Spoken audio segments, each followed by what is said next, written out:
Hello? I think it's working now. Yeah.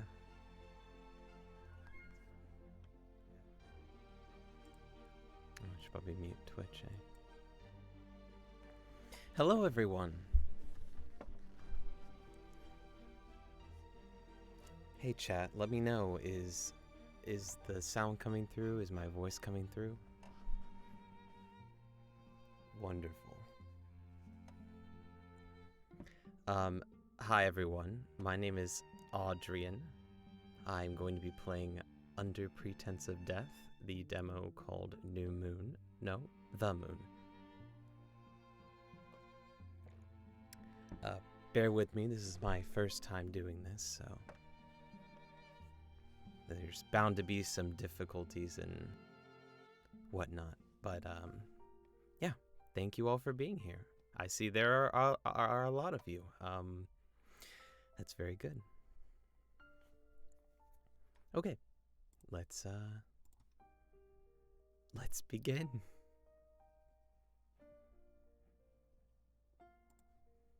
Oh wait, hold on. How do I make chat appear?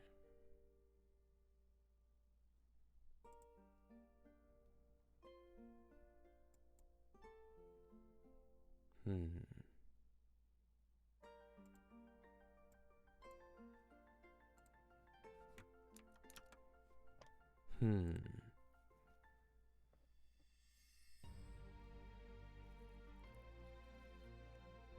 I suppose I'll just have to tab out every once in a while.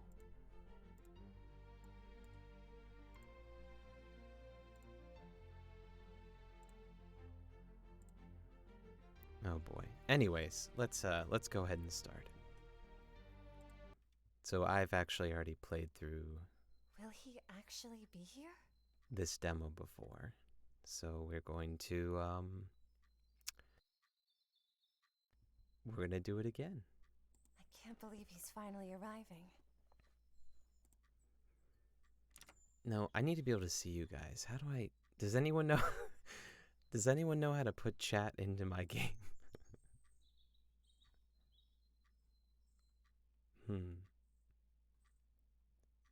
Chat.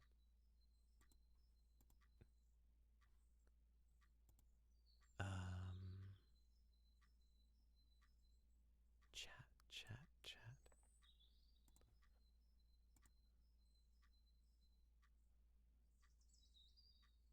This is not great. Chat.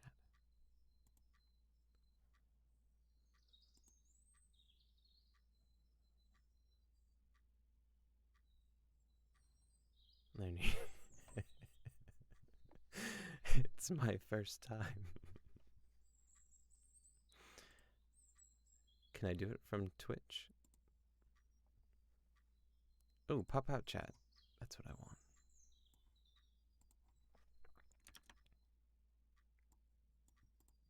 Nope, that didn't work either.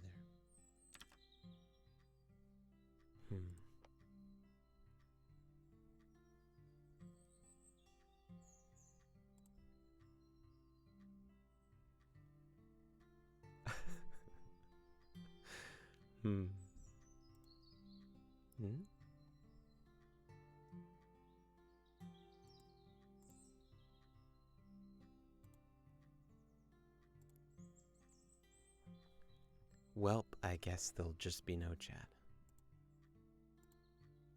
Oh.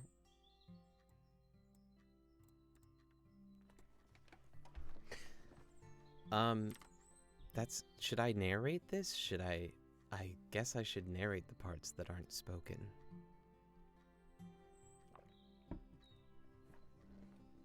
What do you think? Switch from full screen. That's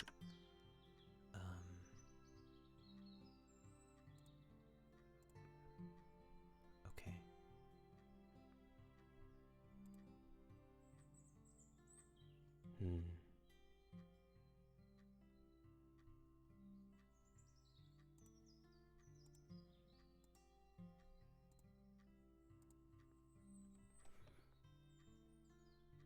It's still not really working for me.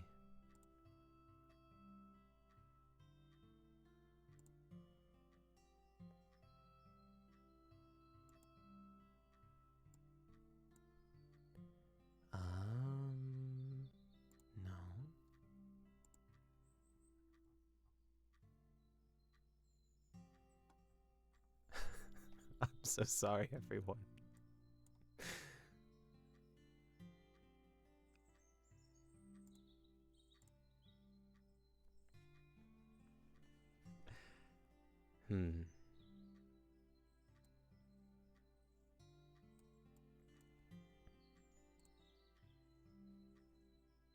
What happens if I do this?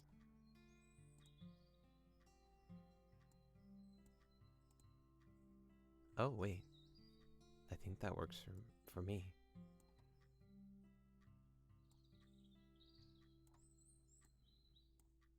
Okay. Okay.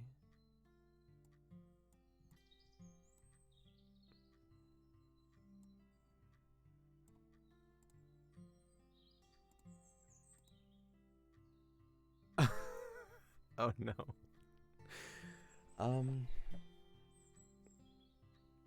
Okay. I think this is gonna be great. Okay. Okay. I'm gonna go ahead and start narrating now. Alright. Stream is officially started. Yes, it's on the side. I can see it. I can see the chat. I apologize if you can't. I could just get chat on my phone, right? That would actually, wow. That actually makes a lot more sense.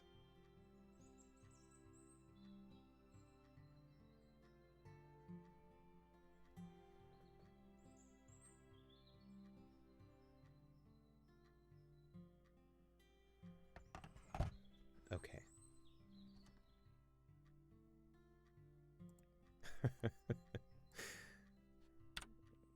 Okay. I will start narrating from here. We're good. I can see chat. Hi everyone. Okay. Maybe I should just start over. Okay, hold on. We got this, everyone. Starting over. Will he actually be here? I can't believe he's finally arriving. I absentmindedly sort through immigration documents in my hands, every now and then casting a glance at the open window. Sorry, I will not touch money. The setting sun's rays make their way into the gap between the heavy drapes, illuminating the places where soft twilight had gathered in Shanine's and I's office. I guess this is weird if I'm narrating it. You know what? It doesn't matter. It's my stream and I'll do what I want. I hope to spot something unusual among the treetops and white stone buildings of the Palace District, but my pupils don't have enough time to adapt to the bright light. Blurry, bright spots dance in front of my eyes. I squint a little too forcibly, and tears involuntarily form. I wipe my eyes with my free hand and try to focus on the documents. He will come, of course. Oberon is never late when he needs me to gather information for him. More precisely, his minions are never late. He hasn't come to see me in person in a while. It's so sad. Why would this time be any different? My pleasant excitement and anticipation for our little reunion give way to slight anxiety, and I find myself staring at the window again. The drapes suddenly twitch sharply to the side with a heavy rustle, and the office darkens. Shanine?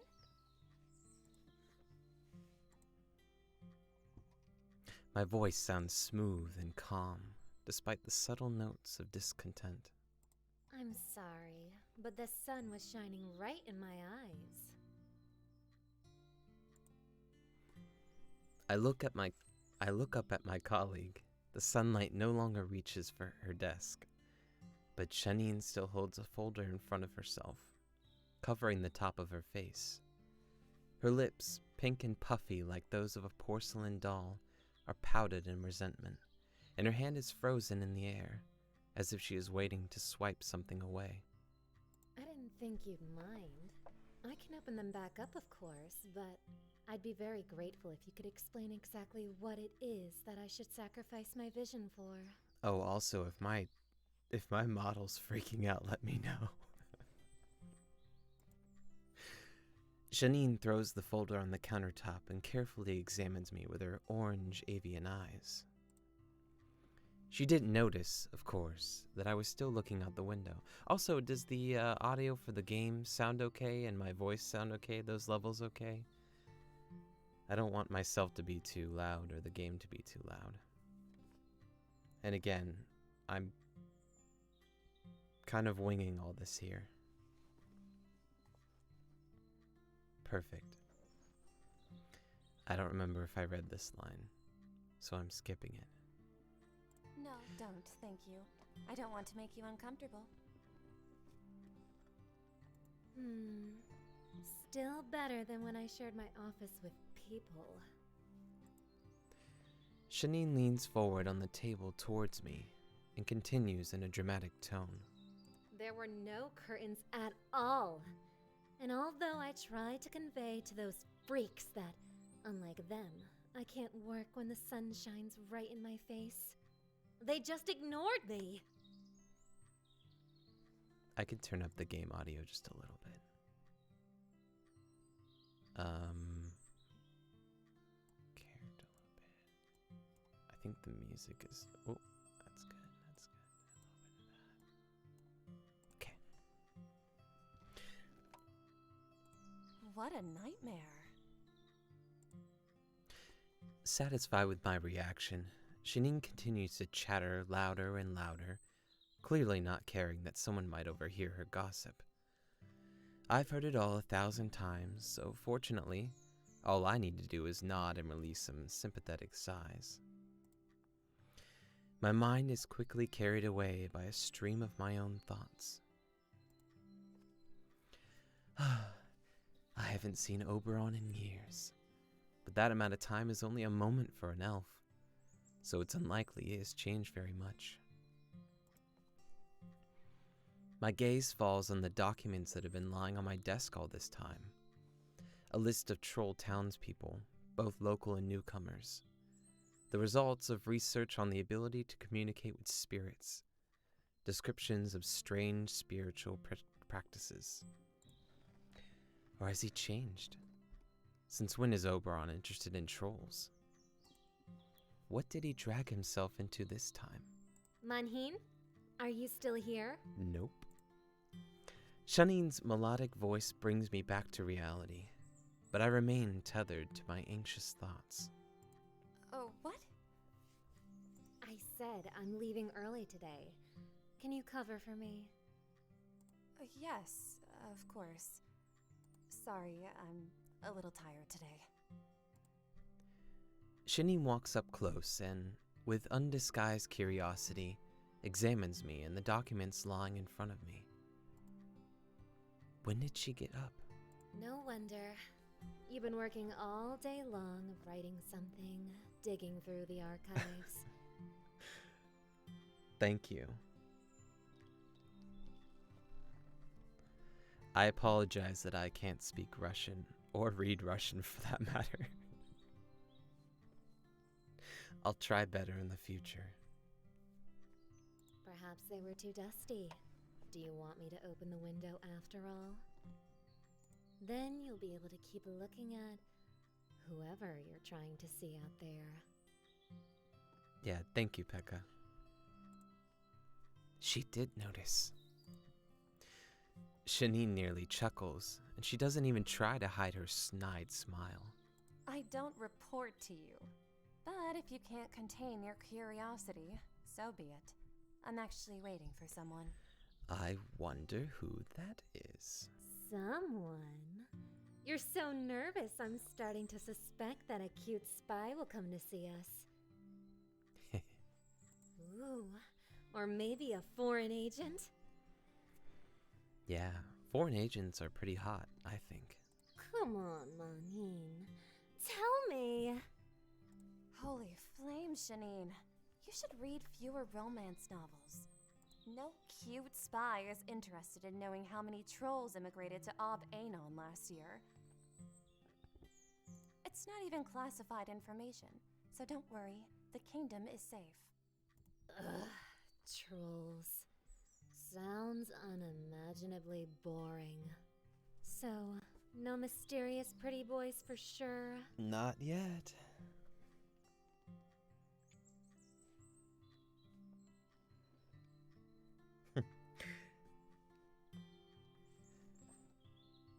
Thank you, Slivka. I don't know what for, but thank you. My brother is quite the boy. However, it's not for me to judge how pretty he is. In my opinion, quite pretty. Your brother? Shanine's eyes flare up even brighter, which furthers her resemblance to an eager, hungry bird of prey. Pushing her claws against the woefully creaking table, she leans slightly towards me. I can see the azure glitter that fell on her face from her intricate makeup. Is Isa going to visit us? I was planning to spend the evening at the Emerald, but for Isa's sake, I'm ready to reconsider my plans. Us? Even if it was Isa, there's no chance in hell he'd come here for you, you little vulture. Okay, now we have to make choices.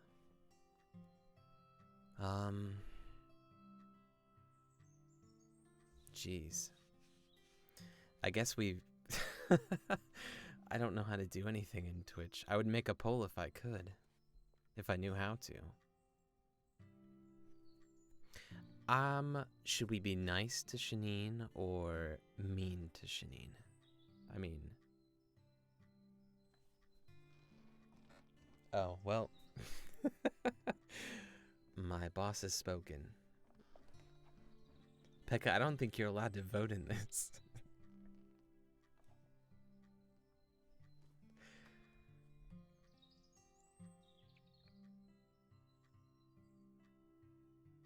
Alright, we'll be nice to Shanine.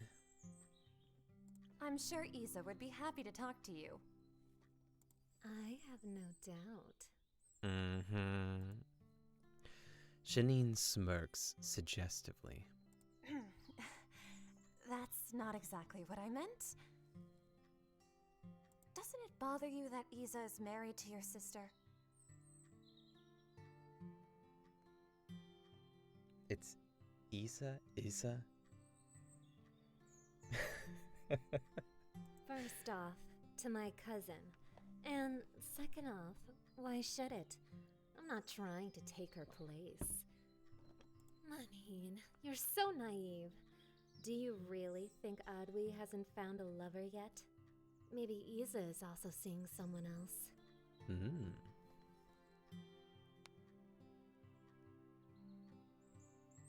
I don't meddle in my brother's It's not affairs. a hard thing to do for me. As if there's something so terrible about having a good time with someone. You could use some fun too, you know. I squeeze out a polite smile. I have no desire to continue this conversation. You can chat with me, Birdie. Oh. I shudder, and my fountain pen slips out of my hand and falls to the floor. It's as if Oberon's slightly vibrating voice gently caresses my skin and makes it tingle slightly, like from a wool scarf. My heart skips a beat. Unable to look at our sudden guest, my eyes cling to a crack on the lacquered table. I almost forgot how it feels. Physically manifesting his voice and projecting its force at others has been one of the many magical tricks up Oberon's sleeve since childhood.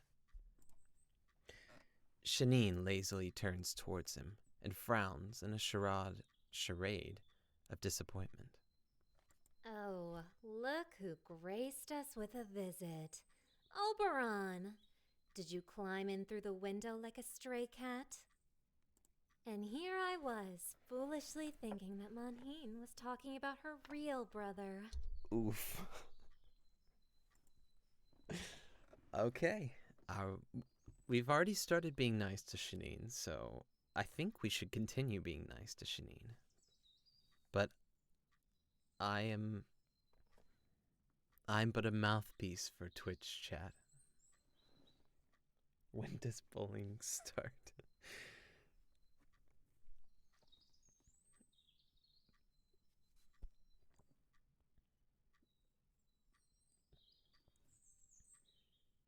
Thank you.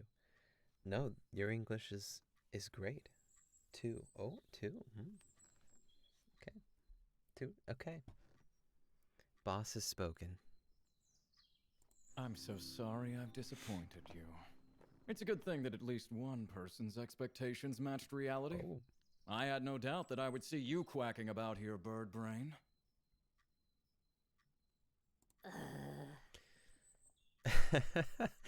I love that noise. Shanine's face distorts into a squeamish grimace. Her eyes are no longer gleaming with excitement, but rather smoldering with rage. Hot anger which the elf does not try to restrain. That's your answer? Do you want to insult me or make me laugh?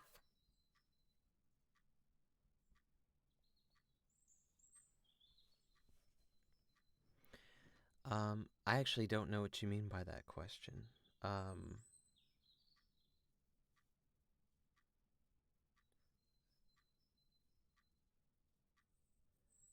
Ariska.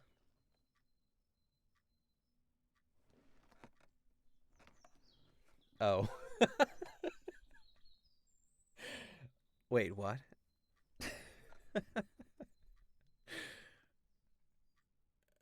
I don't know what you're talking about. I'm not at liberty to answer these questions. Oh god. Please, just enough. continue. Let's try to keep some decency. I finally dare to look at Oberon. My ex-fiancé has indeed hardly changed over the years, except that his profile is a little sharper and dark circles lie under his eyes.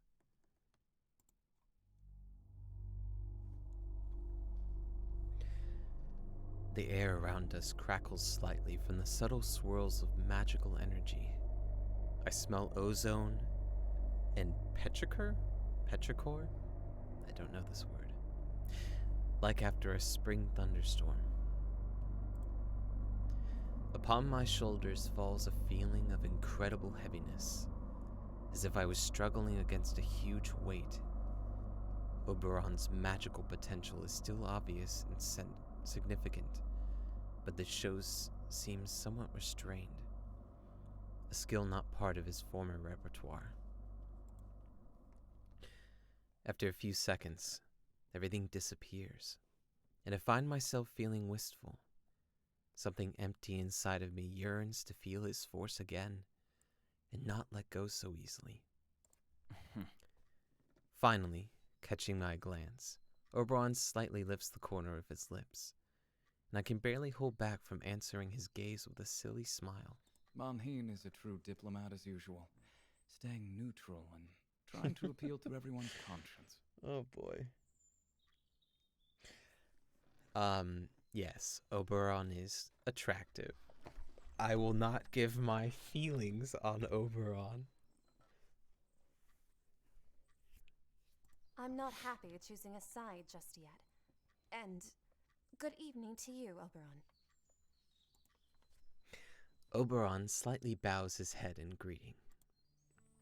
Before, he would have been much less restrained upon meeting me. Perhaps he would have hugged me, or pressed his cold lips to my forehead. I turned sharply to Shanine, trying to ward off bitter thoughts. Oberon asked me to gather some information about theurgy. Nothing that can cause us problems here, though. Don't worry. Except that his appearance here is already a problem. What did you call it? Theurgy? Everyone make sure you stay hydrated.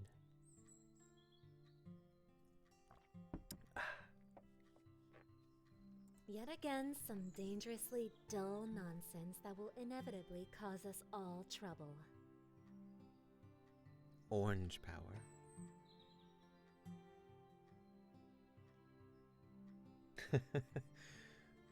Theurgy is the ability to communicate with spirits, my sweet bird.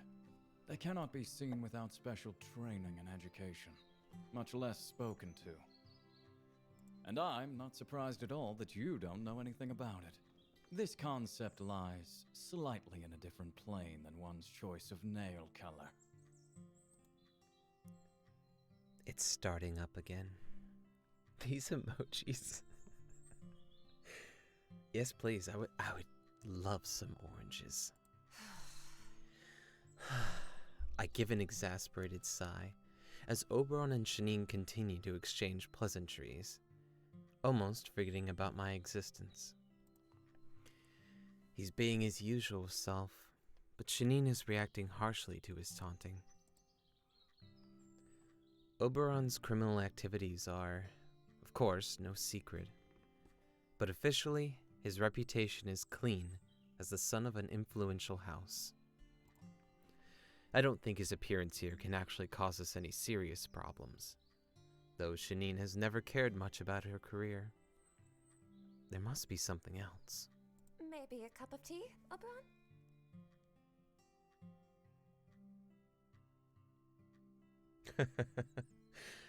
I would get along with Shanine.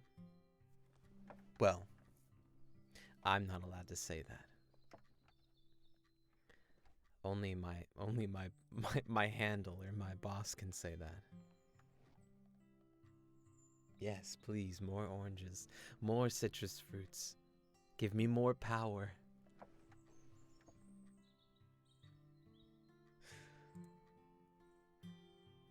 If you came to me for help, maybe that means you'll focus on me instead of Shanine. I wouldn't mind So something sad. stronger. Drop an orange in the chat. Chat. I'll make you some straw. Oops. Oh, that was a good line, too. Our eyes lock. His are filled with fatigue and painful tension. He's rubbing his neck, and I notice a wound covered in blood, almost imperceivable under the cover of his tattoo. It's very fresh. Did he get into a fight on the way here? At least his pupils look normal. I'm surprised he cared enough to show up sober, even if a little weary. Oberon guesses what I'm thinking, sneering in discontent. He turns away from me and unceremoniously falls on the couch, resting his feet on the armrest. Rude. Tea it is, then. Oh god, there's a lot of oranges in chat.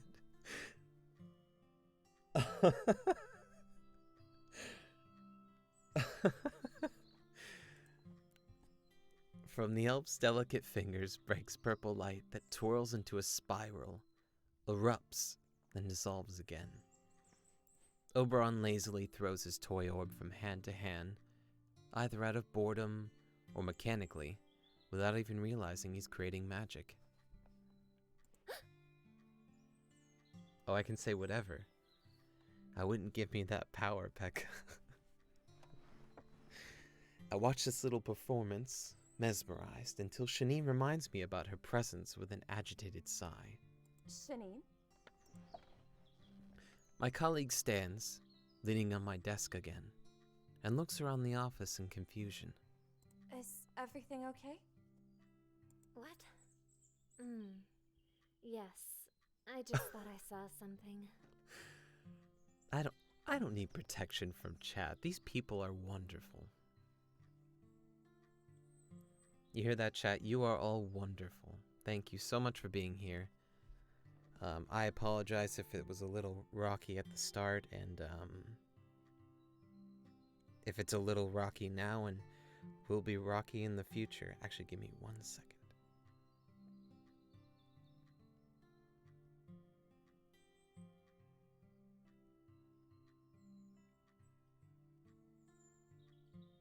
Okay.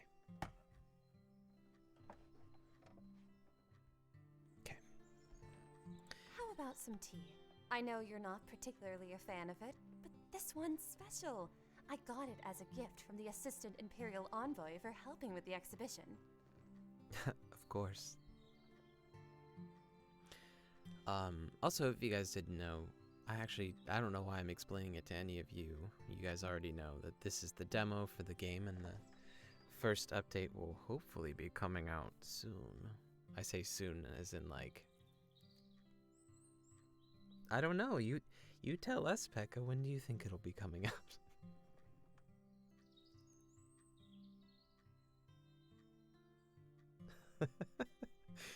I'll put you on the spot. Yeah, winter.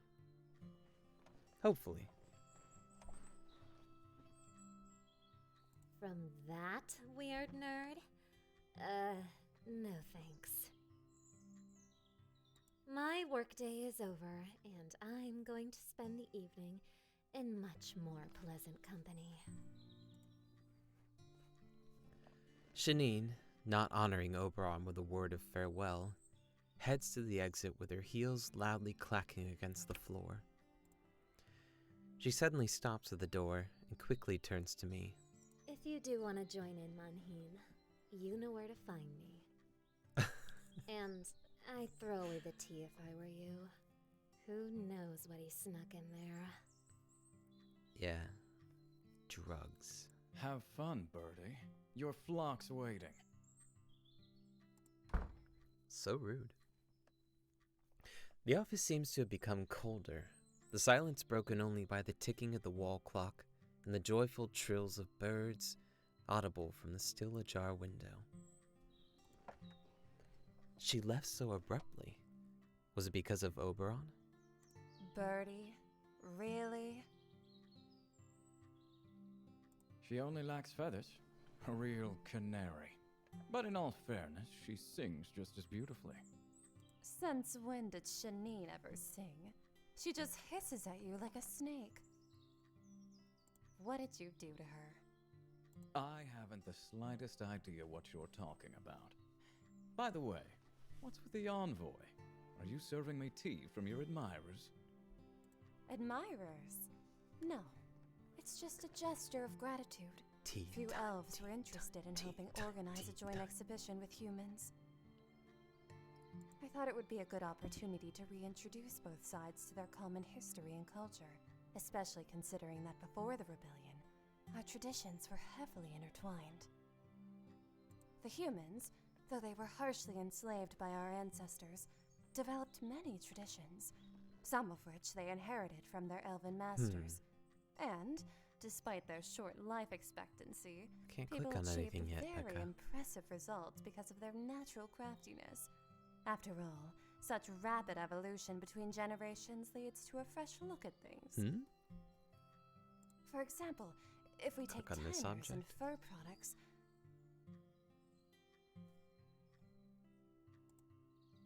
I lose my train of thought as I notice a sly smile on Oberon's face. I'm sorry. I got a little carried away. Oh no, it's very interesting. You're so enthusiastic. You're even blushing. What? No, I'm not. Oberon lets out a short laugh as I unconsciously cover my cheeks, now burning with embarrassment with my hands. So, what about that tea? No lemon, please. No promises. Okay, so for probably no one here that doesn't know what a hidden objects game is, this is a hidden objects game. And hey, chat, calm down. Yes, I know we're adding the lemon. Don't worry. We gotta play this game first. So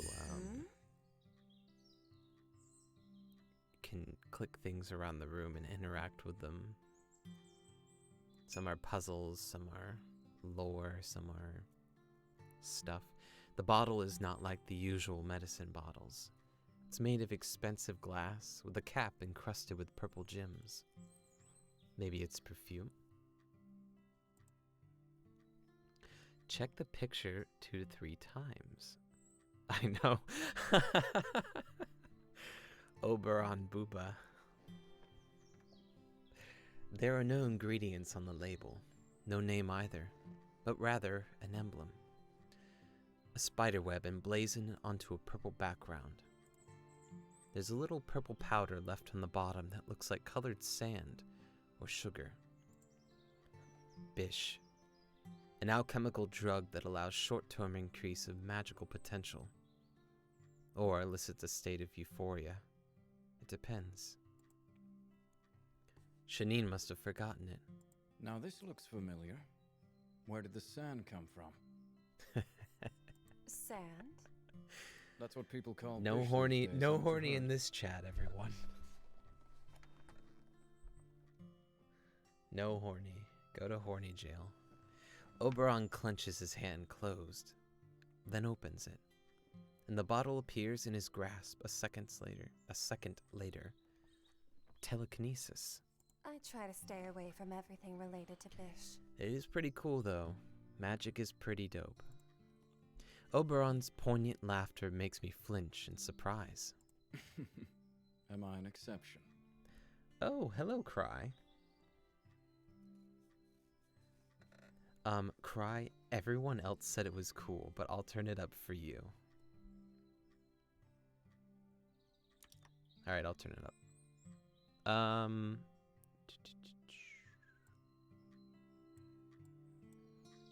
Alright, is the music too loud? Better, worse?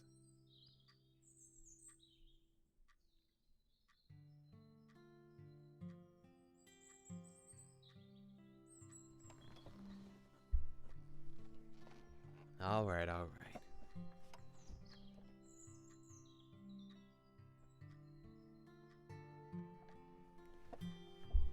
Oh! Okay, I can do that.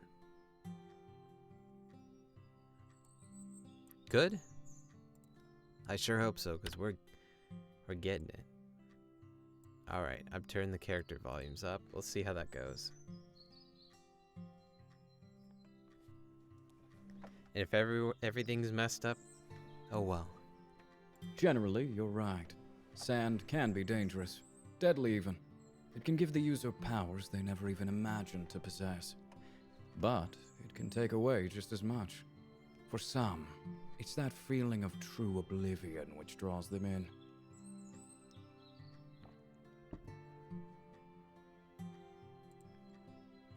Oberon slowly stretches his words, peering into the purple grains. They reflect in the elf's eyes, making his irises sparkle with the alluring violet color of Bish. Maybe that's not a coincidence. This drug kills. And those who survive become slaves to habit. Oh, what am I being careful for? Oberon catches my troubled gaze and, with a subtle flick of his wrist, teleports the bottle of Bish back onto the table. You're exaggerating. Technically, it's made from Biot crystals, which are already in our body. Yeah, so it's all natural. Bish is just a form in which they're relatively safe to consume. Biot should not be consumed by elves, let alone by humans whose blood does not contain even a trace of that poisonous material. There's nothing natural about it, just like your beloved Bish. Oberon tilts his head with an almost bored look. You're judging me, Manhin. The addicts are driven by the basic desire to become more powerful, to touch true magic. Is it really my fault that someone crosses the line because they can't control themselves? Yes. Drugs are bad, everyone, okay? Don't do drugs. Alright, what are we gonna say? I know what my answer is gonna be. Drugs bad. Horny good.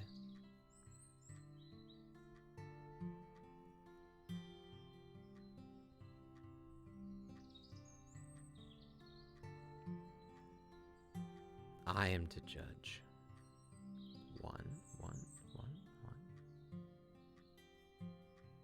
One, Kappa? 1. Alright, we're going with 1. Boss hasn't spoken up. I'm going off the tracks. Yes. Peddling Bish is immoral. You're taking advantage of others' weaknesses. Being mean to Oberon. Let's go. Oberon sheds his composed facade and barks with the cruelty of a criminal. I am not a nurse, nor am I a guardian of other people's morals. There will always be weaklings who don't know how to limit their thirst for delight or power. I don't shove my goods forcibly down their throats, ears, or other holes. I simply provide a service. Why they keep coming back is none of my concern. Besides, I don't intend to be lectured by someone who's not averse to manipulation and blackmail in her negotiations, Madam Secretary. Ooh. That's completely different. Don't compare diplomatic work with selling narcotics. Oh my. What a convenient perspective. Okay. So, you want me to hit this thing a few times, huh?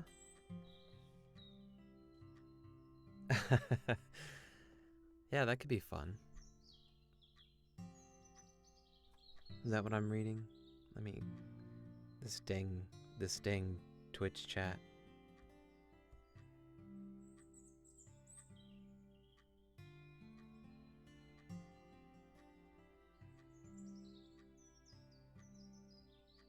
Okay, I'll check the picture.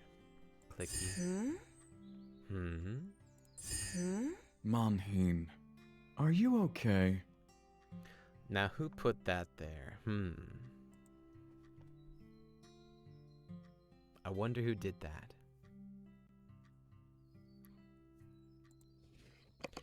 A box with offerings from the day of sunrise.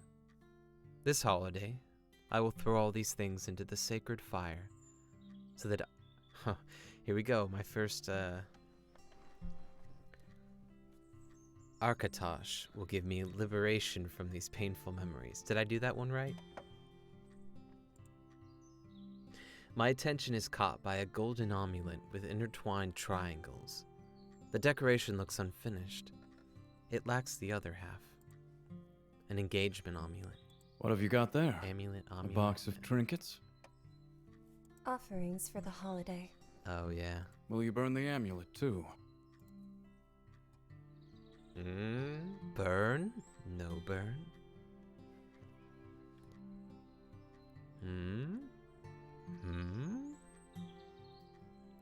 Two? Okay. Boss spoke. I don't know. Perhaps Architosh will free you from any sad memories. Architosh. That's how I should have said it. Yep. I want to burn the omelet. Yeah. I kind of want an omelet now. Oh.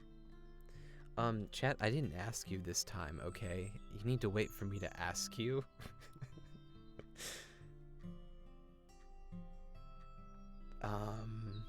Yeah, I am a little testy, huh? Just kidding. Oh. I don't know, boss. I'm feeling a little like two. No, I want to hear this one. Is that what you did with the other half? You just burned it? I try to stay calm, but there's resentment in my voice. I don't know what happened to it. Must have lost it when I left home.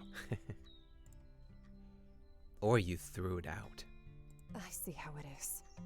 The engagement broke up years ago. Do I have to keep it forever? Oberon shrugs indifferently and looks away. Whew. Sheesh. The Emerald, a closed-doors private club for those who like to have a good time. Are you still a club member? I haven't seen you there in a long time. Certainly. But I'm afraid we attend different events. Yeah, let's go to the club with Shanine. The ones I visit are a little more intimate and much less elite. There, guests don't stop at champagne spiked with bish. When he mentions... something. Is that where you cross paths with Shanine? She also dabbles in bish, as most elven youth do. She did mention some secret parties before, but didn't gossip too much about them. That's atypical for Shanine. Maybe I could keep you company next time. No. I have no desire to attend such gatherings. But if it helps to let me and Oberon spend a little more time together. You don't quite fit in Nah. at those type of events. Nah. Oof, Oberon. But I'd love to accompany you to something more decent.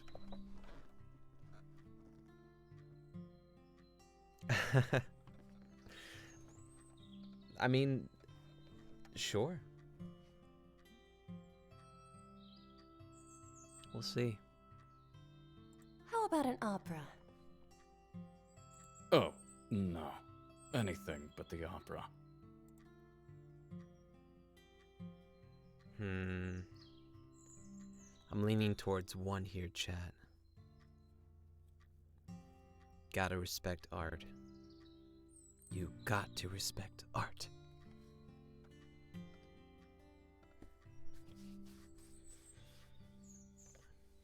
Same with Yaoi. It's art.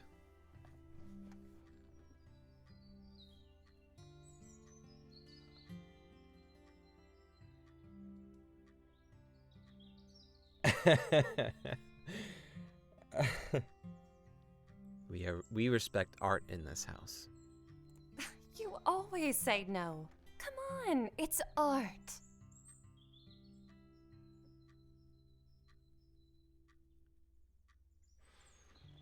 Well, eventually that will be the case.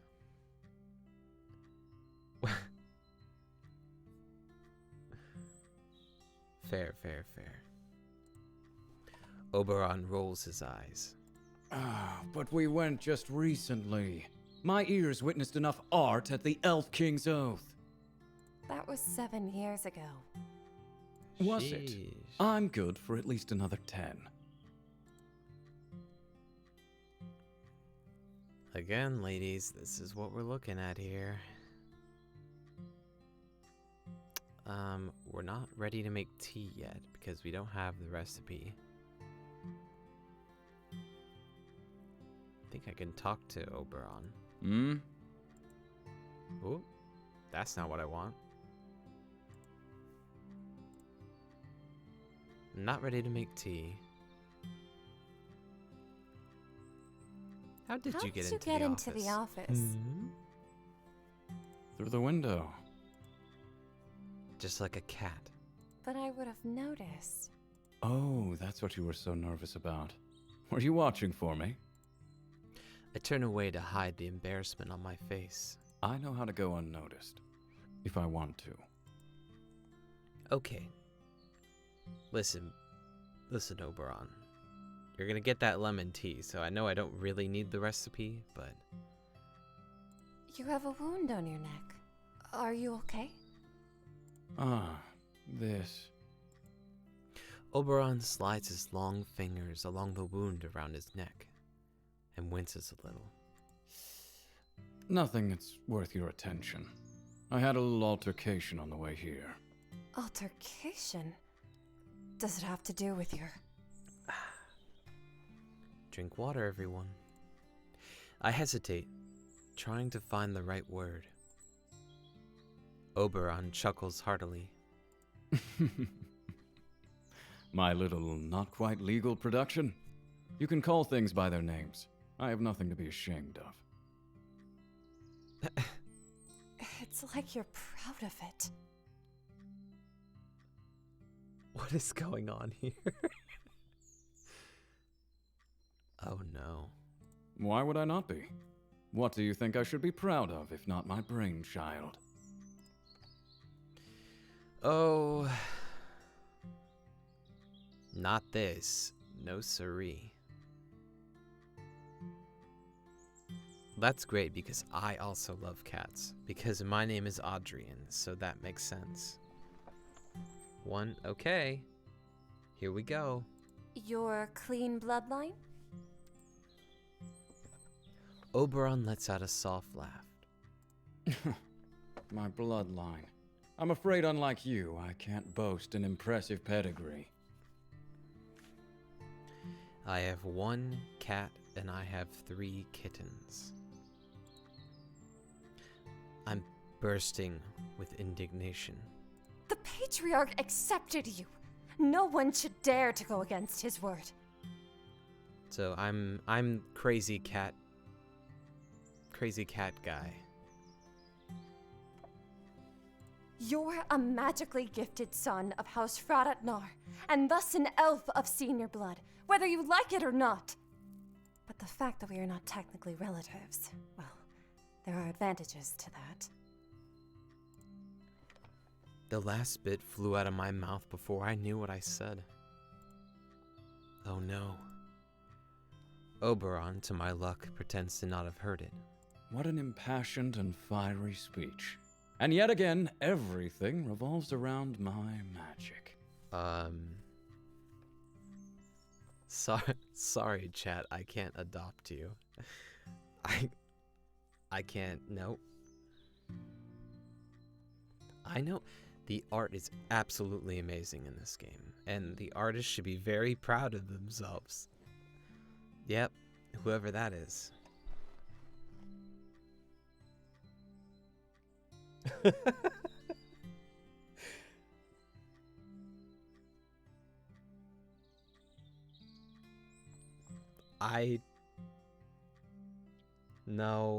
No.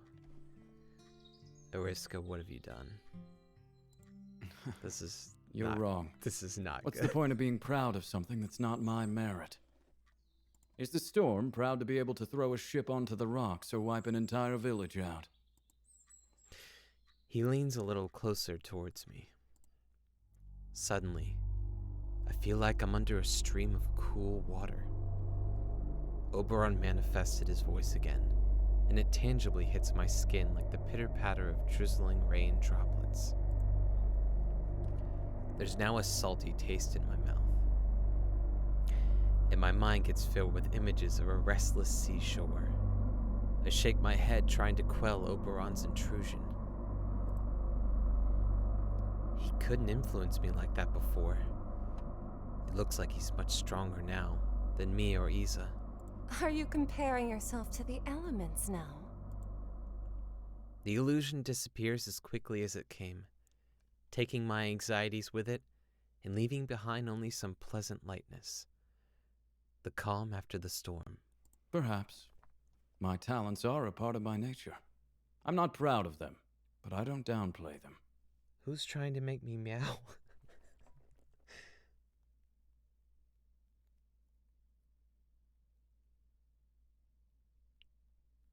Oh God.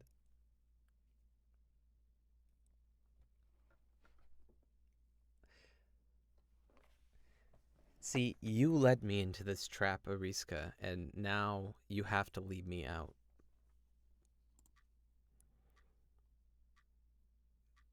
You guys, you think you're getting a meow from me?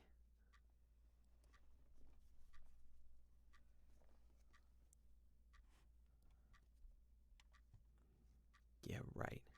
Yeah, right. Yeah, right. Oh, okay. Well, there you go. You're welcome, chat. Oh, really? Fate gave you the greatest gift, and you waste it on flirting with criminal scum? See, chat is a bunch of degenerates because this heavy scene is going on in the background and you guys are talking about cats and cat girls and meowing. It's despicable. Oberon looks really annoyed for the first time this evening. And how is that worse than wasting it instead on the whims of the Patriarch and Matron? How dare you? How dare I what? Know my worth?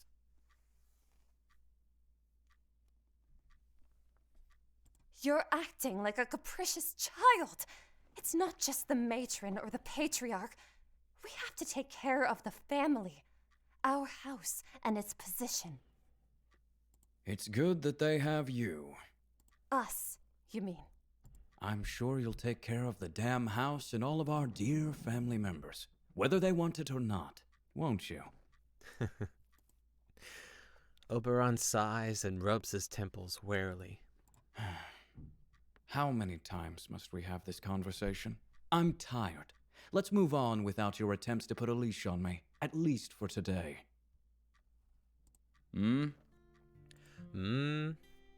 Oberon, you're working to get some lemon in your tea. I'm just saying, bud. I can't make tea yet. Wait. I guess I don't have a choice. I'll make some tea. Oh, I see. Right, okay. It's been a while. Well. Hey, chat, do you know where the recipe is? Huh? Whoa. Wait, I glanced in my peripheral and I saw Oberon and a leash, so I'm gonna go ahead and look at chat here for a second.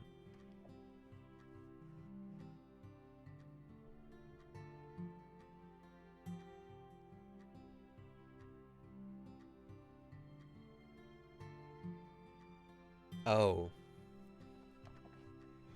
Okay.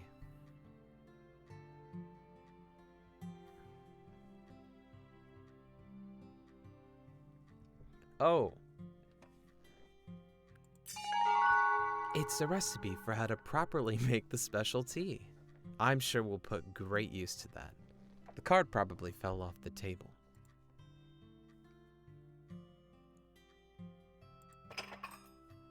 Oberon rises slightly to get a better look at the serving table.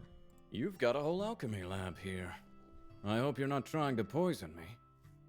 I'm sure some people would be happy to mix potions in the workplace, but it's just a tea set. I mentioned that I received it as a gift from an assistant Imperial envoy. He assured me that this is the only one in the whole kingdom of the fairies.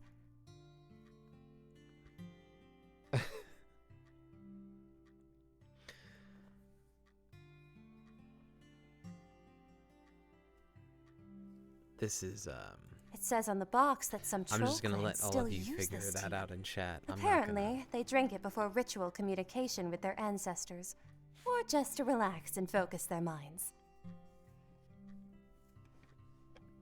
All right, you got me. I'm curious. Serving it seems a little more complicated than an ordinary tea ceremony. Are you sure you don't need my help? I can handle it. It's just tea. Okay, but you'll be the first to taste it. Okay, chat, it's time to make some tea. It's a good thing I found the recipe. And it's a good thing that I can't read. Okay, chat, obviously the first ingredient to a great tea is some tea. And we have some amazing tea here.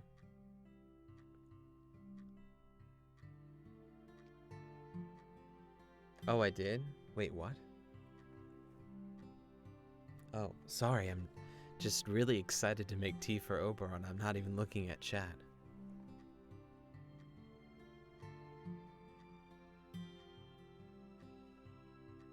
Oop, my phone's dying. Hold on. I mean, what's a phone? Okay. Donate. So I'm meowing for the donate. Oh, Lord. Thank you, Slivka, for the donation. Not so sure I should thank you for what I'm about to do, but... Meow. Meow. I hate you, Slivka, but thank you.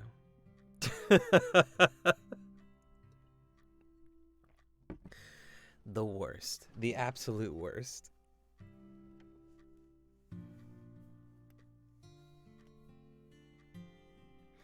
Okay. We're making tea, everyone. Everyone calm down. Everyone pull together. We gotta get this tea done.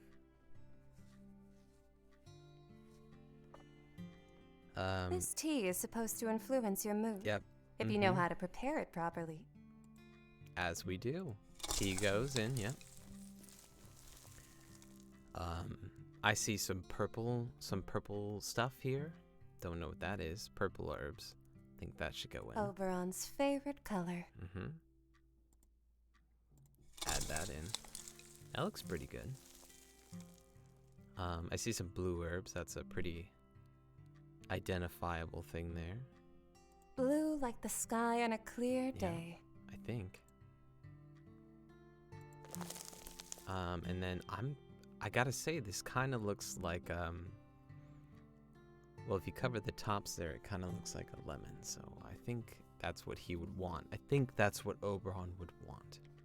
Lemon for vivacity and bright thoughts. So we're gonna add that in. This actually looks disgusting, but I don't know, does the order matter?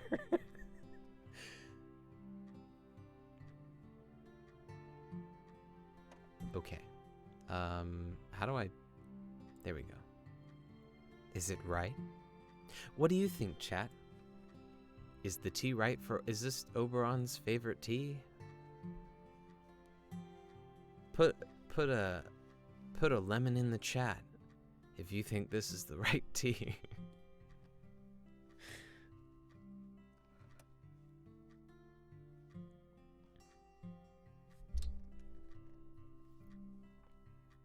Okay. It looks pretty good, honestly. It's like blue Kool-Aid and lemon. Okay, here we... Nope, shoot. This tea is supposed to... Don't... It's okay, Blue don't worry about it, everybody. Oberon. Lemon for... Basically the same thing. It's right. Here we go. Hey, that's not a lemon. That's an orange, Chad. I mean, I can't complain because I love oranges. More than life itself. And unfortunately more than you, Chad, but... Oh, wait, purple's Oberon's favorite color? No! We have to restart. Oberon squints suspiciously at the drink. The tea turned out to be strong, dark with a reddish undertone, like that of baked blood. Did you decide to poison me after all? They're the lemons. I absolutely adore oranges, Knight. Oh, what's this? Sorry. Nope, I didn't poison After all your experiments with Bish, you're scared of some calming tea? you. Yeah, nothing's wrong with the tea. What, I'm meowing again? Hold on now. I adore oranges? Why is that such a weird way to phrase that, Knight, huh? Orange meow. Now you guys are just talking nonsense. I don't even know what you're saying anymore.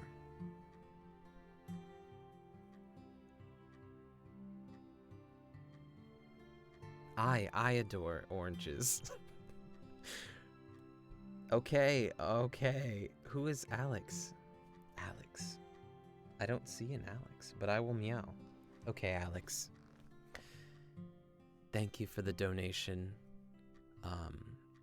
I'm gonna do an orange meow, whatever that means. I actually have no idea what that means. Meow for Alex. Meow. Meow. Meow. Meow. Wow, so many. So lucky. Anyways. Oh, okay. Well, there you are. There's your orange meow. I put the cup on the table in front of Oberon, not too concerned about etiquette. The elf still decides to take a chance and takes a cautious sip.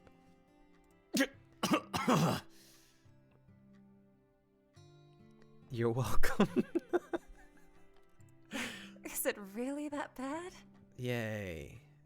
You know what? Ugh, This makes me happy sour. again, so. Did you add lemon? Lemons are good for you. Right? Oberon snorts contemptuously. There are much better tasting things in this world that are good for me instead of lemons. Like oranges? Hey, there it is.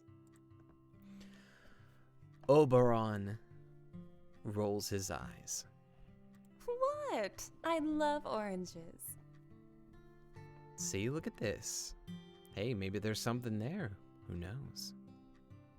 I mean, you know, who's to say that, anyways. I'm not surprised. You love weird things. Oberon shakes his head in disapproval. Some of his dark hair gets loose and slides down his neck, falling on his shoulder. My eyes involuntarily fixate on it. I suppose I do. I've heard humans bake cookies that can predict fate. Fate cookies? Something like that. There's a hidden message inscribed carefully on a piece of paper around which the cookie itself is baked. It's usually something positive. Probably. I pick up a ginger biscuit and crack it in half. I wish these had secrets too. Are you still into divination? I thought the matron didn't approve of trickery magic. Cookies contain secrets. I don't tell her everything. Would you like me to read your tarot cards? Were you just waiting to ask that? I feel a little embarrassed. Shanine considers it all quackery and not real magic. So I try to keep this hobby to myself. My and phone died. those with an open mind. Well, that's not great. Hold on. All right, chat. Give me 1 second. I'm gonna put you guys on a little pause screen here for a second while I go get more water and also go get my charger. Oh. So be right back.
Hello? Hydrate before you dihydrate.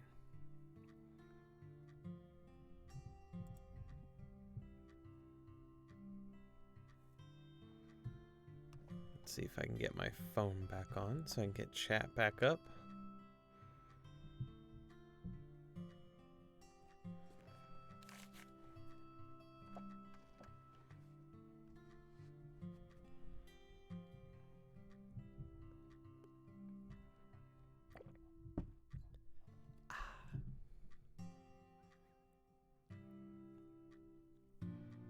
I am recording, yes.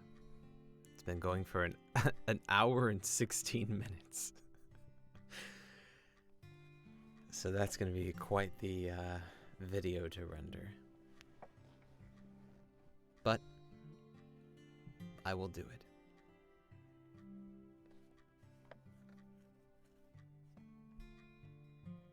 Well, I say give me 1 second because this is...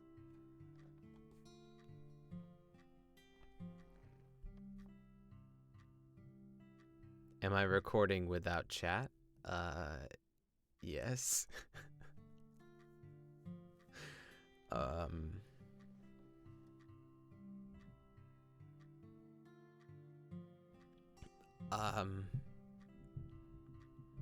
Maybe I can... Okay, so you won't hurt me?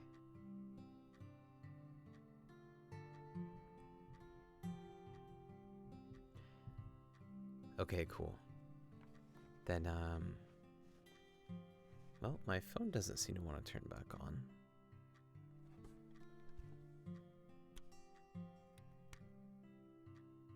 Wow, thank you. Thank you, Pekka. So wonderful. Wonderful boss.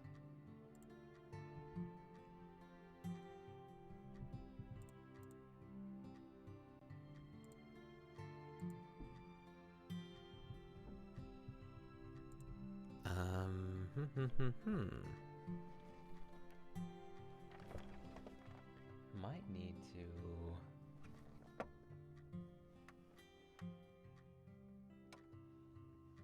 Give me 1 more second.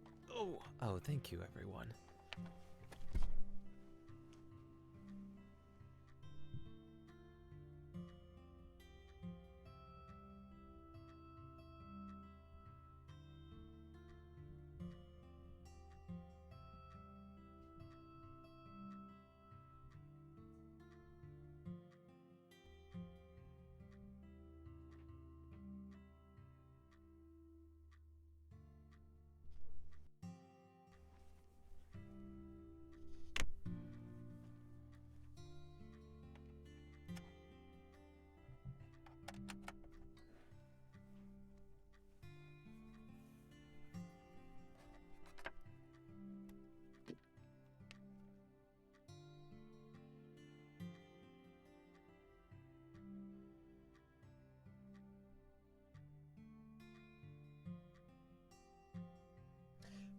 Perfect. Okay. Oh.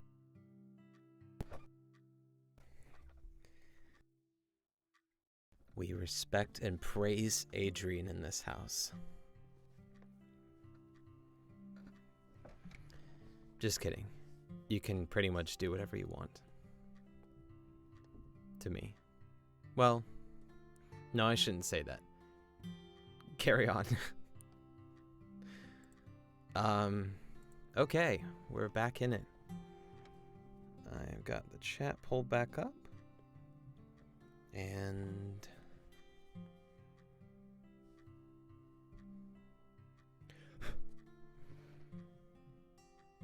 I guess I don't need to ask if people are ready because it's a stream, so I can pretty much do whatever I want. But I need to get the chat back up.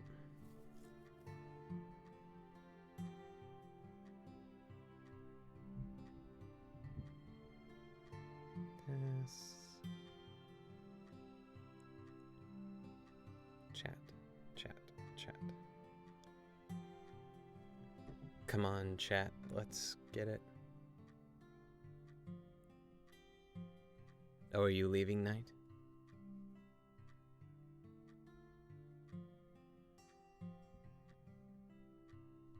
Okay, well. Oh. Take care, Alex.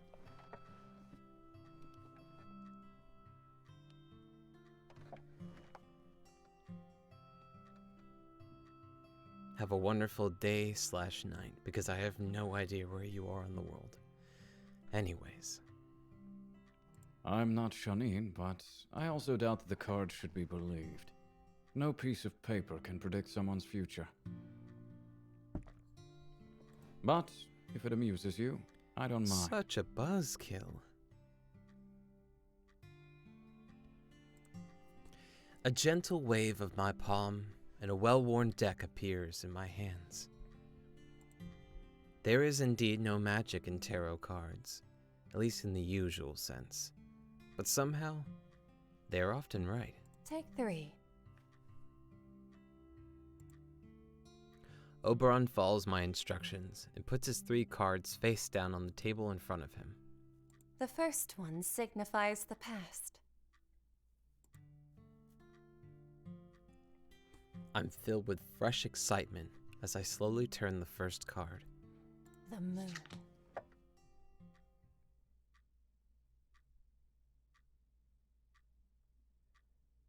Oh. Oh. Here we are.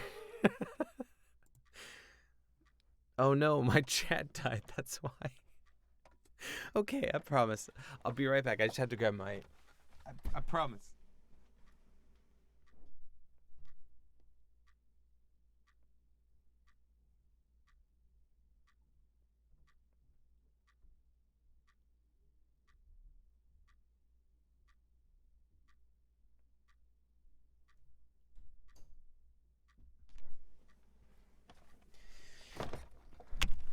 This is a shit show.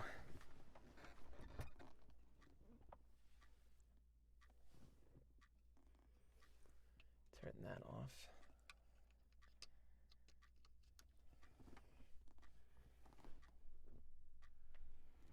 Now, can I say that? I don't even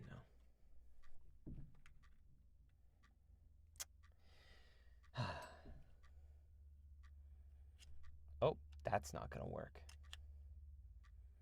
Uh-oh.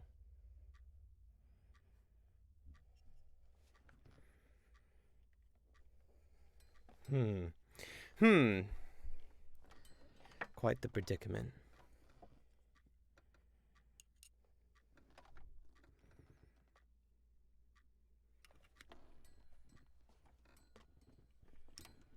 No. No.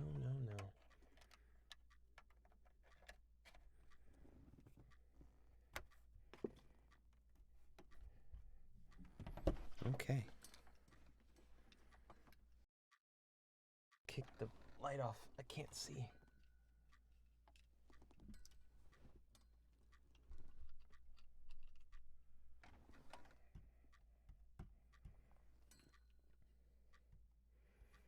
Man, I am struggling here.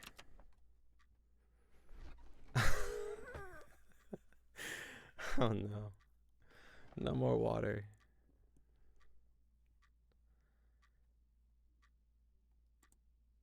Oh wait, is this what I need? No, dang it. It does seem weird that this can't stay on top.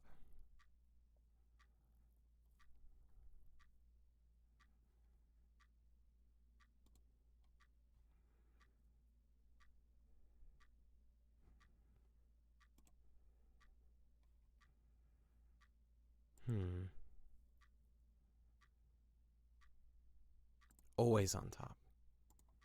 On this path of No, mine. that didn't work either.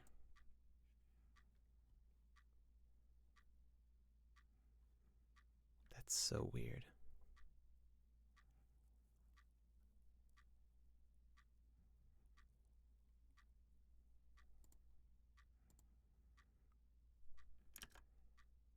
Between twilight and shadow. Wait, I fixed it.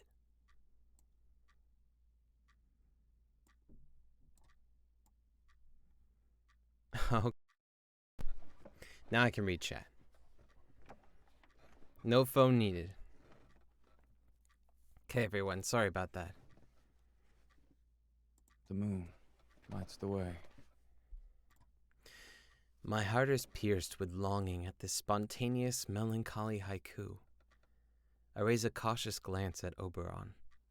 He understands and frowns. I couldn't have known you'd pick that one. ASMR. Adrian. Oh. I suppose there exist connections to moon other than your name. Oberon's voice manifests again. This time in an icy form, carrying the sensation of frostbite. The intense cold radiates through my body as I feel frosty needles gently poking at me. His magic is starting to weigh down on me again. Yes, the moon card has many meanings. Maybe you've waited too long to act, or Me too. you were a follower instead of a leader. You were surrounded by too many choices. My very lungs are shrinking from the cold. I cough, unable to take a breath. Please, stop. It's hard for me to breathe. That's pretty good. Oberon suddenly jumps to his feet and takes a few steps away from me. He nervously runs his hand through his hair as his eyes darken, shimmering with shades of purple. The marks on his cheekbones stand out very distinctly and seem to glow from within with trembling mystical energy. I'm sorry. I didn't do it on purpose. I'm released from the clutches of his magic, and air finally rushes into my lungs. I catch my breath as I gradually loosen my hold on the fabric of the blouse near my neck. Are you all right? Why didn't you resist? Oberon looks at me anxiously, still hesitant to approach. Yes, I'm fine. I don't know. I didn't think it was going to be so strong this time. He unwittingly takes another step back. I've overstayed my welcome. Where are the documents I asked you to collect? Wait. Let's see the rest of the cards. Then I'll get you the papers. Just want to make sure something real quick.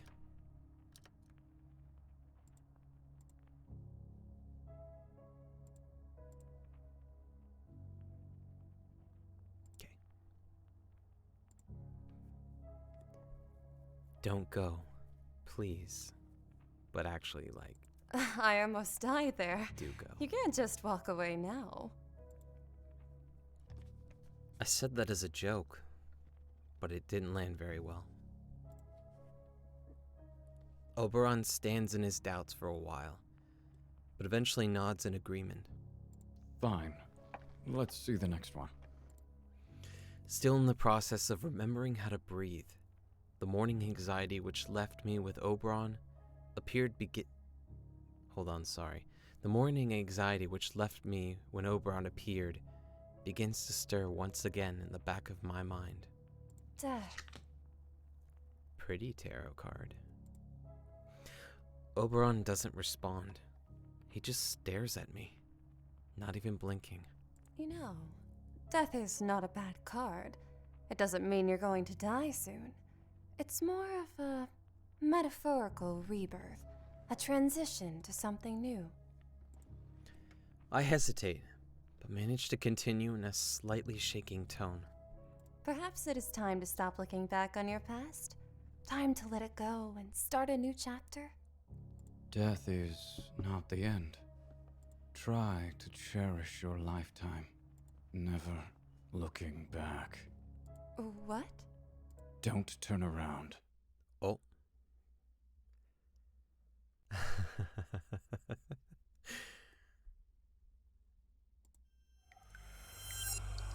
A vile, shadowy, barely humanoid creature appears behind me. This is my favorite part. Close to the back wall.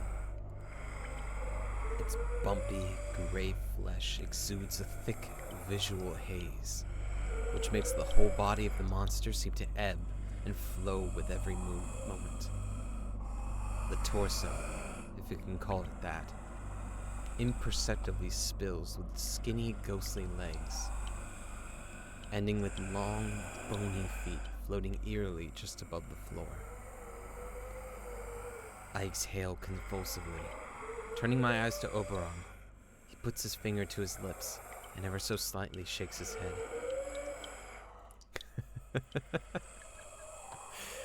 100% not because our Adrian thinks monster is hot. I don't know what you're talking about. Fear quickly gives way to almost animal instincts. My vision slightly blurs, and it feels like time slows down. My muscles tense up, ready to throw myself forward at any moment, like a compressed steel spring. I can feel magic coursing through my veins, making its way through my body and concentrating at my fingertips. Don't move. Don't move? Throw aside or freeze. You have 5 seconds, Chad. Just kidding. Whoa, so intense. That's a tough call. Is Monster hotter than Oberon? I'm not at liberty to answer that question. I hear my blood pumping with a drum beat in my ears. Inside me awakens a primal voice, instinct, hissing at me, pushing me to act, to defend myself, to survive, to run. Manhi, no! I leap towards the exit. Why do all these people know what I think about this monster, huh, Pekka? What's going on there? Oh, goodness. So scary. My eardrums quake from the sound of a wild, unnatural cry. The monster instantly teleports in front of me, blocking my way to salvation. My nose is struck by the musty stench of decaying flesh. I barely have time to brake, so as not to crash my face into the fiend's disgusting, bubbly body. Suddenly, disproportionately long claws materialize and slice the air in front of me. I barely have time to cover my face with my hands. The world erupts in scarlet pain. The magic which has been accumulating in my fingertips unleashes in a wave of piercing glacial frost and icicles as I swiftly flick my hands towards the monster. The wave shakes the monster, though most of the spell gets absorbed by its ethereal body. A few small icicles are reflected and ricochet into my arm, causing blood to spill as I tremble from the cold. If I didn't have some innate magic immunity, I would have been close to dying by now. The sexy monster, gurgling violently, recoils from me and suddenly screams at the top of his lungs as it falls to the ground.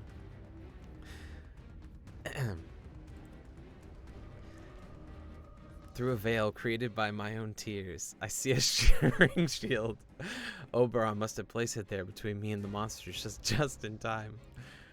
The pain turns from sharp and unbearable into dull and pulsating as I sink to the floor, pressing my arm to my body. A small puddle of bright crimson liquid spreads across the now sparkling floor, flowing towards the massive limbs belonging to the dying creature. What's not clear about don't move? Hey! Calm down there, Oberon. Oberon's voice sounds more like a furious hiss than a question. Though I can't see him, I imagine his face contorted with anger. Whew. The monster emits a shrill cry of pain again, to the misfortune of my aching ears. Well, one by one, sharp crystal spikes grow out of the floor and impale the monster's chest, making a horrible squishing sound as they penetrate through its rotting flesh. Oily black liquid flows from the holes and evaporates into a layer of gray mist. The monster no longer resists, only wheezes in despair.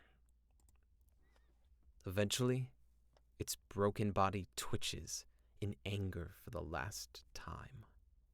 The end. It grows quiet. This time, for good.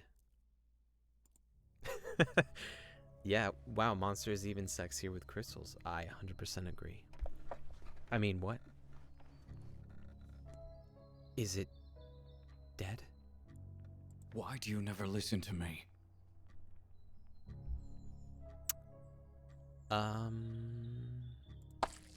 Yeah. Because, frustrated and disgusted, Oberon kicks what remains of the monster's left arm across the floor and kneels down to examine me. Are you hurt? What? Nani? My eyes are fixated onto the corpse of the unknown creature. Its body is dissolving into thick gray smoke, which settles on the ground. Your arm. I glance at my bloody arm. My adrenaline masks the pain. Just a scratch. You've got one too. Ooh, Angie, Oberon. Oberon breathes a little faster than usual, as his eyes sparkle with unhealthy excitement. Next to the old wound on his neck now exists an even fresher cut, stretching to his chest.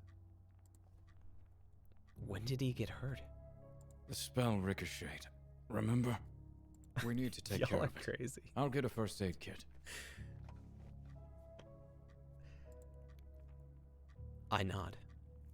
My feet carry me away from the monster to the opposite end of the room.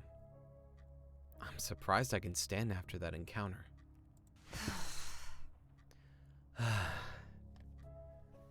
My adrenaline gradually fades, and my vision goes back to normal. My body is tired from using combat magic. Exhausted, I sit down in the nearest chair. I did well. The patriarch would be proud of me. But even my strength was not enough to defeat that abomination on my own. What kind of creature was that? I turn to look at the monster's corpse, and I'm surprised to find that it is fully disintegrated, along with our magic. All that remains is a dark, murky puddle on the floor. If I were human, I'd probably be shaking with shock or losing consciousness right now. And yet, even for me, this is almost too much. I was taught to defend myself, but I wasn't trained to fight such creatures. Whatever it is, it's too strong just for one ordinary elf. I wouldn't have been able to handle it without Oberon. Well, whatever. I reach across the window and open it, and a gust of fresh air finally brings me to my senses. Maybe that's why Shanine left so abruptly. Did she notice it and rush to safety? If so, that dumb chicken could have at least warned us. Although, even Oberon didn't seem to immediately realize that there was a monster in the office. A lot of reading. Whew. Drink water, everyone. Hydrate or dihydrate.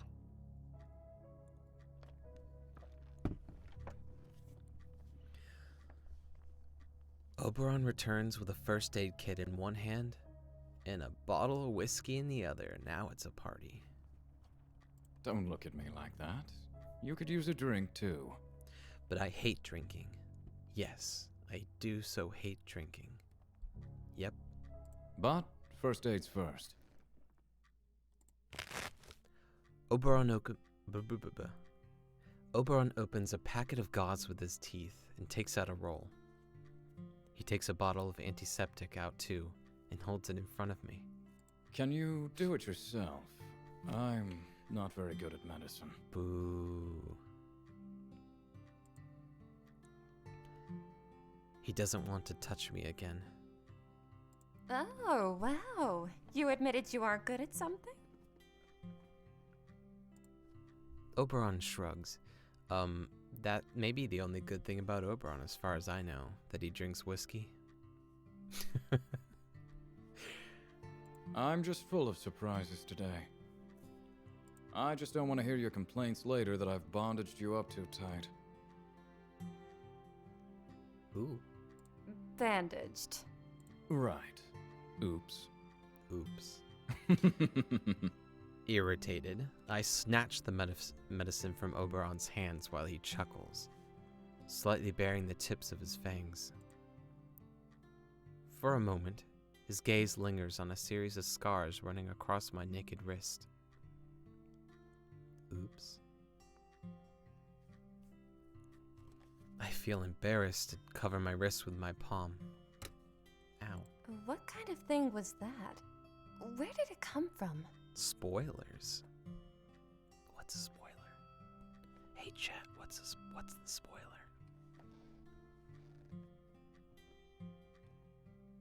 What's the spoiler, chat? Did I say a spoiler?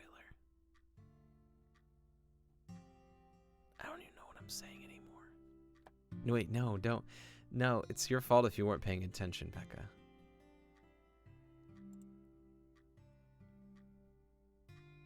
We'll just move on quickly so I don't get stabbed. It was an obscure. It must have snuck in through the window after me. An obscure? I've never seen or heard of anything like that. I don't think you'll see one again. They came from me. They? I shudder. Are there others? Yeah, no I spoiler. ran into another one on the way to you. Chat, Usually there they was don't no act in spoilers, pairs. don't worry. Right? Wink. Don't worry, there are no others here. I'll get you a drink. Come on, chat. Why are you narking on me? Oberon briefly fiddles around with the ingredients at the serving table. Like a skilled waiter, he pours whiskey into the proper glasses and sets them on the table between us. My nose is hit by the distinctly sharp smell of alcohol.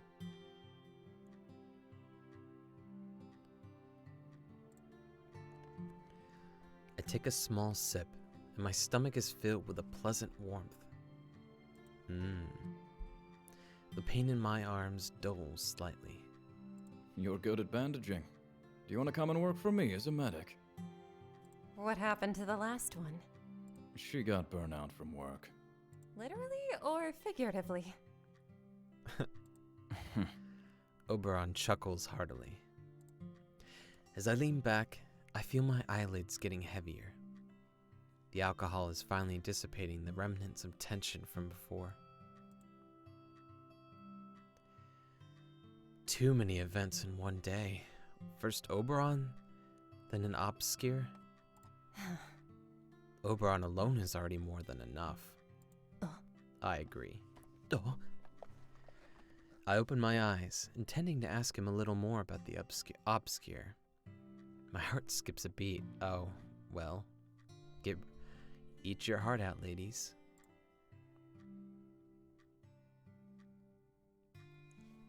I'll just leave it on here for a little bit.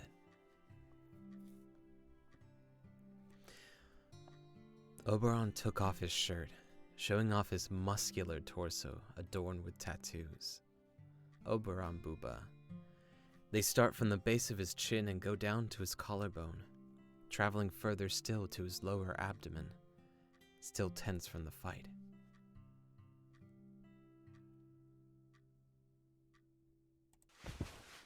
Wrapping his slender fingers around his whiskey glass, he lays further back on the sofa and looks at me with a sly smile.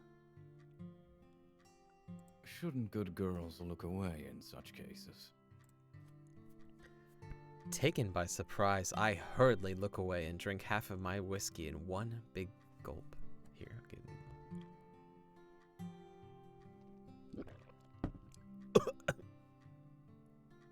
wrong pipe. The alcohol burns my throat from the inside, and I eagerly gasp for air until this smoldering sensation disappears. Yeah, I really am the jailer, huh? Everybody in chat go to Horny Jill right now. I'm locking everyone up and throwing away the key. And then I'll lock myself in my own horny jail. The stress and fatigue from battling the monster has given way to an unexpected sense of lightness. My arm barely hurts at all anymore, and the origins of the obscure are now the least of my concerns. Oberon, still half naked, watches me curiously. He had already treated the wound on his chest with antiseptic. Still slightly wet, it shines in the dim light. That cut looks more serious than it did at first glance. My gaze creeps down his abdomen along the azure sparkle coming from his tattoos. You're not going to bandage yourself up? Yeah, that looks like it hurts. I notice a thin trickle of blood coming out of his nose. No, I regenerate fast enough to not need bandages. You're bleeding. Yeah, but I bet no one in chat noticed he was bleeding. Too busy looking at other things. Whoop. What?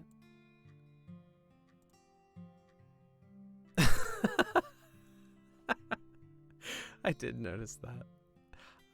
Hey, no, I'm moving myself now. How do I move myself? That's fine. Crap. Oberon hastily wipes the blood from the back of his hand, taking a look at it with grim merriment. I'm fine. It's just been a tough day. Small Adrian. I'm small Adrian. Because of the obscures? You said they came for you. It's the nature of my work. Well, since we're talking about your work... Uh-oh. No one was being horny in chat, what? I snap my fingers, and the folder with the information I collected appears in my hand.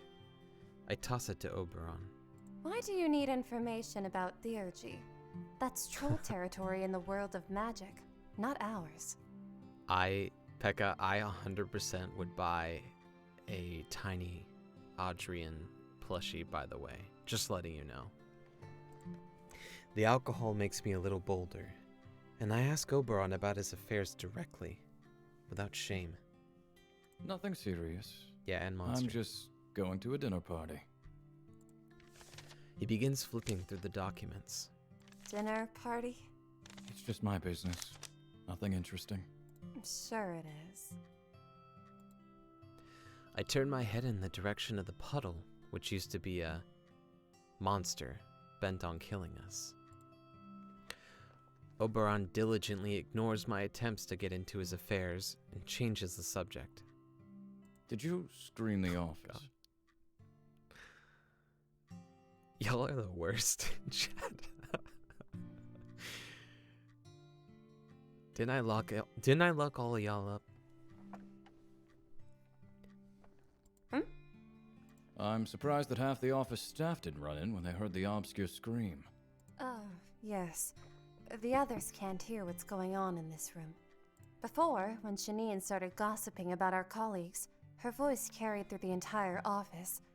That brought us some unpleasantries, so I cast a spell every morning now.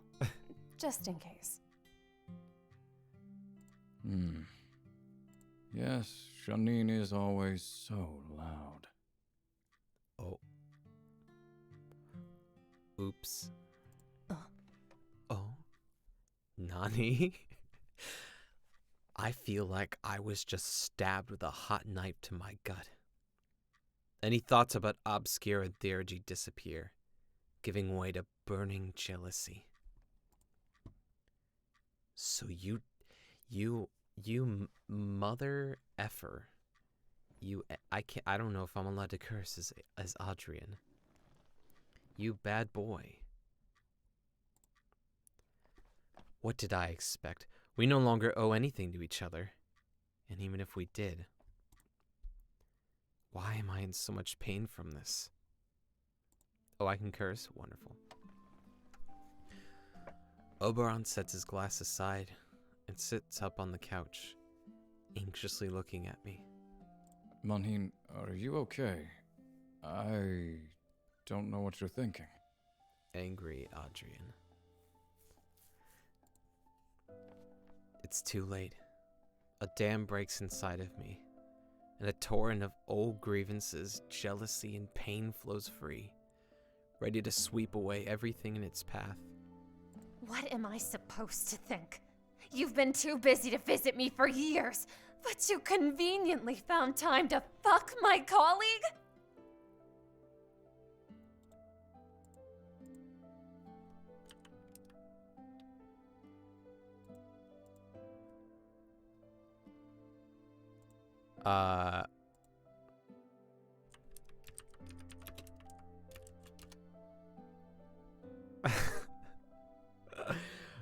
You're gonna have to explain yourself there. What's this all about?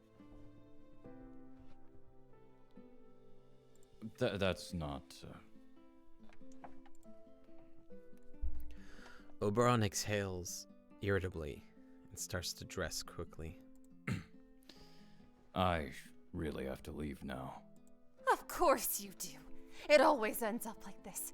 You suddenly show up when you need something, drag me into your next dangerous game, and disappear for a few more years while I pick up my own pieces. Okay, hey chat, serious moment here.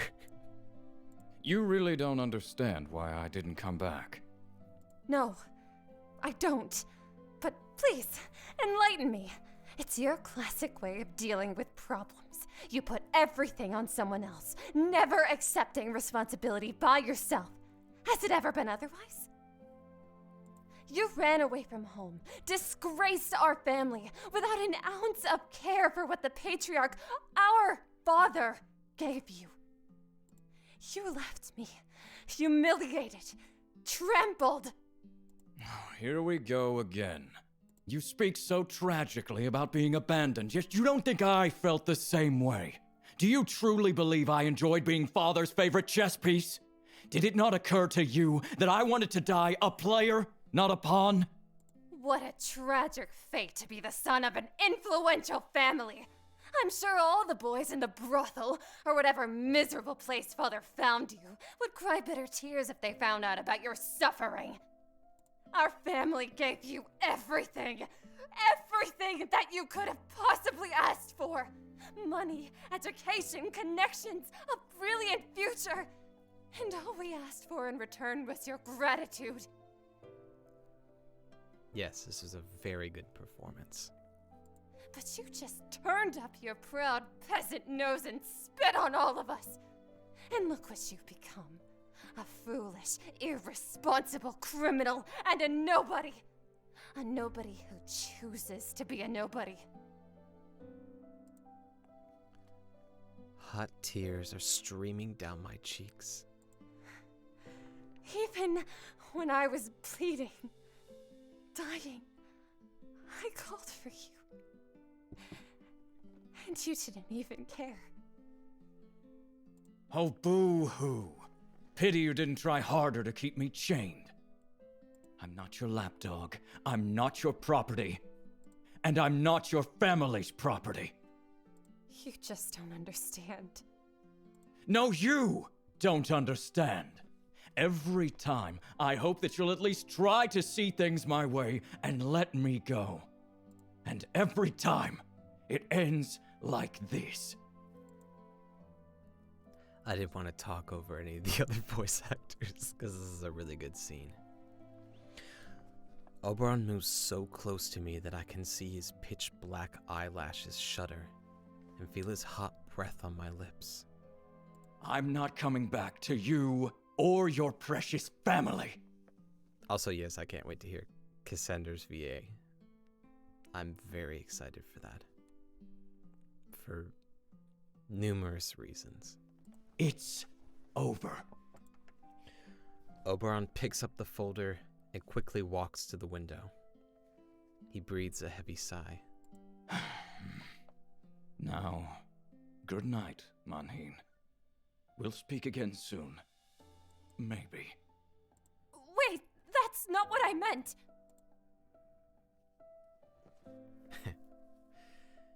At last, the now setting sun flares with a reddish flash, painting the room in scarlet, bloody tones before it plunges into darkness once again. Don't go. Oberon's silhouette dissolves in the darkness before I have time to say anything else. No one answers, except... Nope. No one answers me, except the breeze that sways the curtains back and forth in the forsaken, empty room. He's gone. I climb into my office chair with legs off the ground, and touching the edge of the seat, I hug myself tightly. Maybe next time will be different? Will there even be a next time? Of course, this cycle is repeated many times. I wipe the salty tears from my face with the back of my hand, onto which smear my eye shadow, leaving a sad, dark smudge. My makeup is hopelessly ruined. I reach my hand towards my clutch. As soon as I pick it up, a dark blue rectangle with a golden frame falls on my knees. The third card. How strange that I didn't notice it. The card seems unnaturally heavy, as if it was not made of paper, but rather a sheet of cast iron. The sun? Manhin, are you still here? Hey, it's my girl. Let's go. I turn around and see a familiar slender figure in the doorway. Yes. Oberon just left. I hurriedly wipe away my tears and try to calm my expression. Shanine enters the room, confident as always, her eyes alight with an infernal orange color, contrasting sharply with the darkness of the office. Shanine, yeah. Why did you come back? The flames of jealousy within me are ignited again, but they are much weaker than before. I have no more energy for conflict. What's going on here? Shanine squints at the puddle of gray water on the floor and a vase that had been broken in the heat of the fight. Please tell me you've smashed Oberon's head. I snort. I'm not doing that. And raise my gaze towards my colleague, my eyes wet and smoldering with poorly restrained fury. Judging from your gaze, you found out, huh? I figured it out, yeah. I'm not going to make excuses, nor should I. Oops. Then why are you here? Shouldn't you be at the Emerald? Embarrassed, Shanine looks at the shadowy windowsill, careful not to meet my eyes. I was worried about you. I raise an eyebrow in genuine curiosity. I suspected that you would end up here alone, and clearly not in a great mood. You know, that night at the Emerald, Please spare me the details. there was a lot of bish, and absinthe, and the Abyss knows what else. The next morning, Oberon couldn't remember anything that happened in the past week, let alone our night together. Boo. Oh, are you angry that he didn't invite you to breakfast? Oof. Big oof. Shanine grimaces carefully and fills a spare glass on the table with whiskey from the half-empty bottle of it from earlier. Do you really think I'm in love with him? I don't care about Oberon. To the Abyss with him. It was just a hookup. Nothing more. He's a good lay and knows how to entertain. Hey, whoa, Shanine. Not the best way to put that. Shanine winces, as if feeling a bitter taste in her mouth. regretting the words she just uttered. I asked for no details. It sickens me that everything always revolves around him. It doesn't matter what it is. An affair, a request for help, a business contract. In the blink of an eye, you lose your sense of self to that arrogant scumbag and become a pawn in his little game. Shanine is almost seething, but she takes a breath and tries to calm down. The bottom line is, Oberon only cares about himself, and he very skillfully makes everyone around him do all his dirty work. Shanine looks me in the eye with unexpectedly sincere concern. Don't let him become the center of your universe. You'll lose it all. I'm not afraid to lose him. You'll lose yourself. Those are really good lines. Maybe I have already. I don't want to discuss Oberon with you.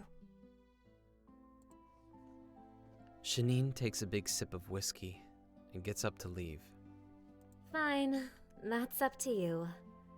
You know, I came here to support you, but since you prefer being mad at me and sitting alone in the dark, empty room, so be it. Wait, does your invitation still stand?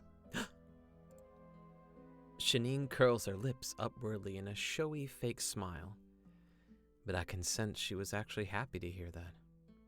Now that's a different story.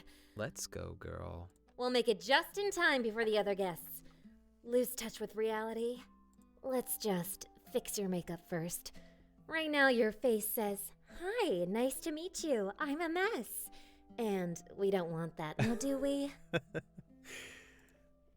Shanine unceremoniously grabs me by the arm, practically dragging me to the door. And she's already gossiping. Trust me, a couple glasses of Filari with sand and you'll feel much better. Will I ever feel any better?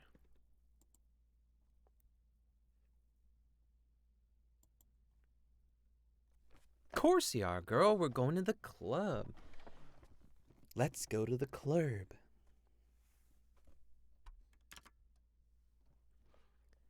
Everybody in the club getting tipsy. Yay! What a wonderful demo. Oh wow, who's that? So that was Under Pretense of Death's demo, The Moon. I hope everyone enjoyed my horrible stream that I put on.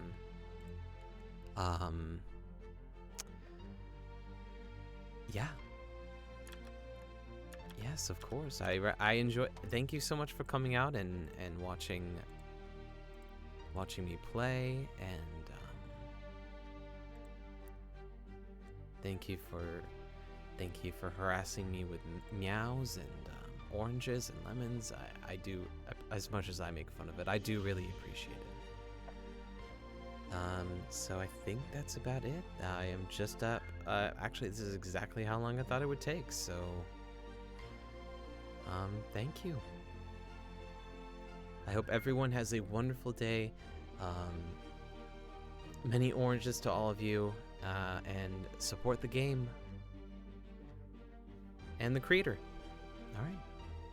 Everyone, take care. Oh, there will be a recording. I will render that after. I will give that to Pekka, and she will do whatever she does with that.